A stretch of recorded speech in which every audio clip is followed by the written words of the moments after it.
talking about dragons, my brothers and sisters. My name is Tim Heijen and I'm a dragon witch. How difficult was that to talk about dragons? I mean, all of the experiences that I had, and I don't want to brag with this because actually sometimes I wish that I didn't have them, because they put your world upside down. I mean, that is what dragons do. They put your world upside down. Even though I love them very much, a normal life is something that you won't have anymore once you are awakened. Once you are becoming a dragon witch like myself, everything is going to change. Even though in the beginning of your life you can say that you are already someone that didn't belong here in this place, that there were signs that you were already by the side of the dragon. But once you had all of these experiences, do you have the guts actually to tell about this to anyone even outside the dragon's path? I didn't have that in the beginning. I had 7 years of silence. 7 years that I had to endure this myself. Not talking about this because I know how it sounds. And that is actually what I can say maybe the most difficult part of our path, to talk about dragons.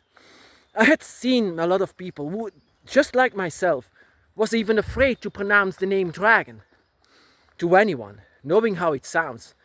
Even all of these, for example, religions, they can say whatever they desire, but coming out of the dragon closet, that is much more powerful than you would say that you are gay. Really, much more powerful. You know, I don't want to classify the dragon's path as some kind of a woke thing, but the thing is, I experienced it. I cannot say that, oh yeah, it's a fantasy. It's not fantasy. What I've seen is not fantasy. What I've experienced is not fantasy. Dragons are real.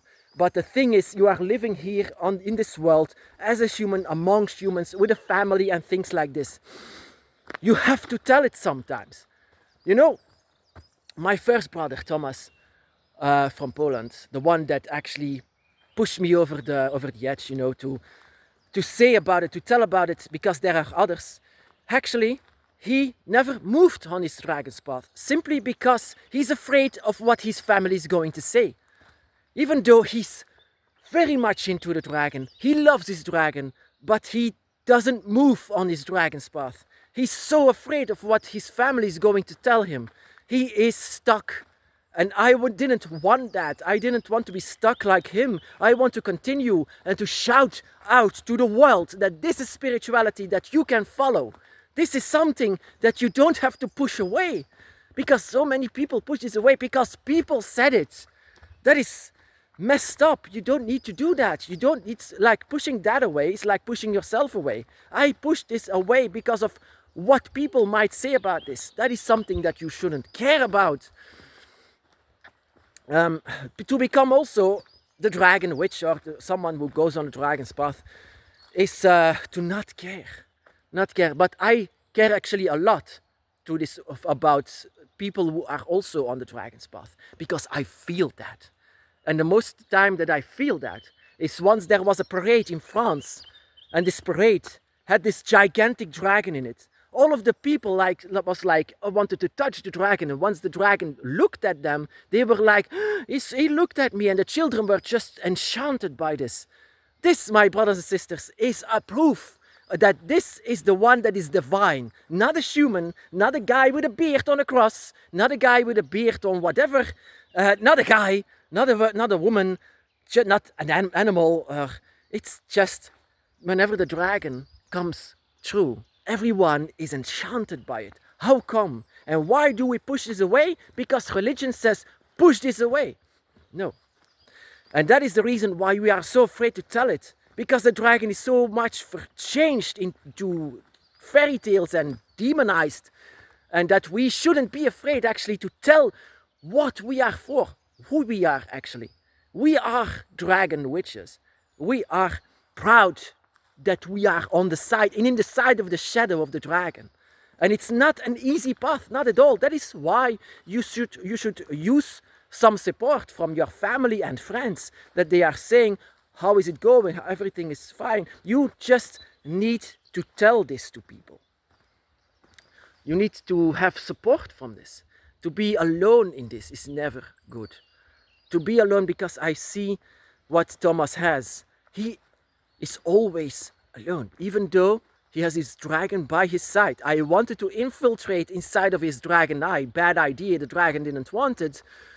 But he doesn't move. He doesn't move. He doesn't even know what he's capable of. And dragon witches are capable of doing many things. You are supposed to experiment. I have 3 meaningful, very meaningful dragon altars. 3 that I use every single day. That I use every single night to put candles on it, to worship the dragon and to send the dragon to me. That is to do rituals and to do spells and things like this that I made myself out of desire for the dragon. That is what I'm doing, and sometimes in front of the eyes of my family. Sometimes I do it, I don't care anymore. Sometimes I do it in the eyes of people I never seen before. I don't mind. There was one moment in a theme park, a Dutch theme park. It's in Efteling, if you don't know it, if you know it.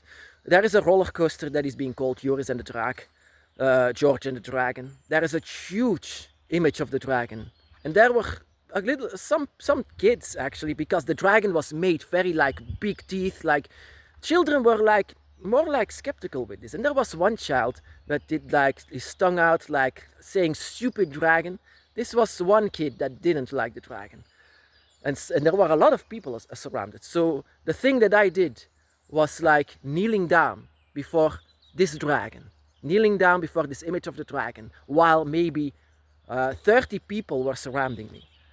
I didn't even mind if they looked at me. I didn't care. I want to give this image the proper that I want to give my respect, the proper respect that it deserves. Not where it's standing in this theme park, supposed to be like the villain of the story. No, this dragon actually in this story said that she wants to eat, that she gives them the opportunity to give her something else, not them. So that is not a villain, even though this ride was all about killing her. So yeah, that is how demonized the dragon is.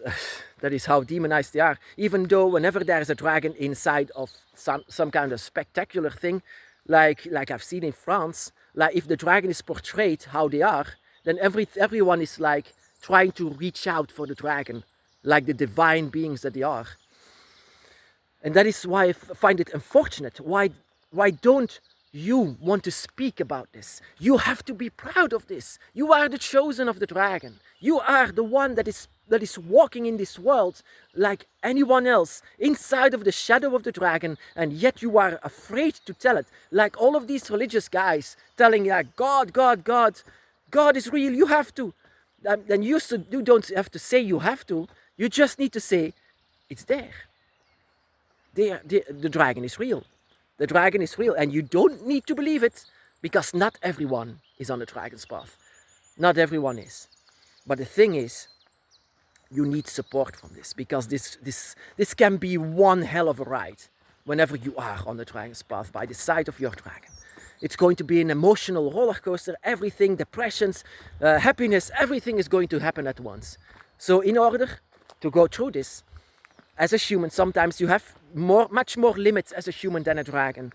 Your limits might be reached several times in this, that you sometimes need a helping hand, a support surrounding you as a human amongst humans. And most of the time this comes from your family. Your family should be there to support you. Even if they are religious, they should throw that away, because you are not. You are a witch. You are using spells and magic simply by using your emotions. That is what dragon witches do. So your spells, your witchcraft, everything, it's not demonic, it's draconic. And if they have religious thoughts, then you have to say this to them, that you don't have this, religious thoughts, that you just follow your heart, that you follow your heart, your spirit, that you follow your mind, that you follow who you really are. So this is the most difficult obstacle that you might have on the dragon's path. It's not only accepting the dragon, but it's also the humans around you. Sometimes they can make your life miserable, and whenever you go on the dragon's path, you might be afraid to tell it. You might be afraid to say to people that you are on the dragon's path. No, shout it like I do. Shout it. And that we are all together shouting in group that the dragons are real, that we are dragon witches. And dragons are all surrounding us. And we are proud of it. Proud to be on the shadow of the dragon, that even our own shadow sometimes shows that it has also the image of the dragon, the silhouette of the dragon. Then why do you know? That is the first thing that I've ever said to my dragon. Why? Why don't you choose someone else? Because they can't. Because they can't. Because you are the one that are attached to them. And they are attached to you because you are one dragon eye. It's not like they have a choice. They are one with you. So this is your life. And whenever you are silent, you are not helping yourself. You are not helping your dragon. You should actually say this to people. Hurtful comments, whatever. Whatever. You are a child, you have imagination, whatever. I don't care about that. These are people who don't feel it. So they cannot judge. They are not on the dragon's path. They cannot judge. So don't judge, don't care about them. But people like your family should actually help you. Just to support you. If they really love you, then it's okay to pronounce the name dragon.